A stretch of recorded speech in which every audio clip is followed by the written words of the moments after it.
Hello বন্ধুরা, তোমাদের সাথে আজকে বিশেষ একটা কথা শেয়ার করতে চাই। পোস্টটি কিন্তু খুব ইম্পর্টেন্ট হতে পারে তোমাদের জন্য আর কি। আমি এই তেলটাকে পারচেস করেছিলাম আজ থেকে প্রায় 2-3 মাস আগে, কিন্তু তেলটা বারবার করে অ্যাড আসতো আর কি ফেসবুকে আর ইউটিউবে। তো আমি ভাবলাম যে আমার একবার হলো ট্রাই করা উচিত। তো তেলটা আসলো, আসার পরে আমি ভাবলাম যে ঠিক আছে এটাকে ইউজ করব। কিন্তু তেলটা যখন আমি খুললাম আর খোলার পর দেখি তেলটা হাতে নেওয়ার পর আমার না একদমই ইউজ করার আর কি ইচ্ছা করলো না।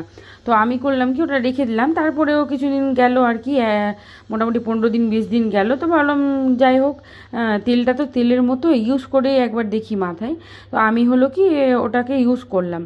তো ইউজ করার পরে ঘটনাটা এত বাজে হয়েছে আমার সাথে, তোমাদের বলে বোঝাতে পারবো না। এমনই ঘটনা হয়েছে, তেলটাকে দেওয়ার পরে তারপর একদিন পর আমি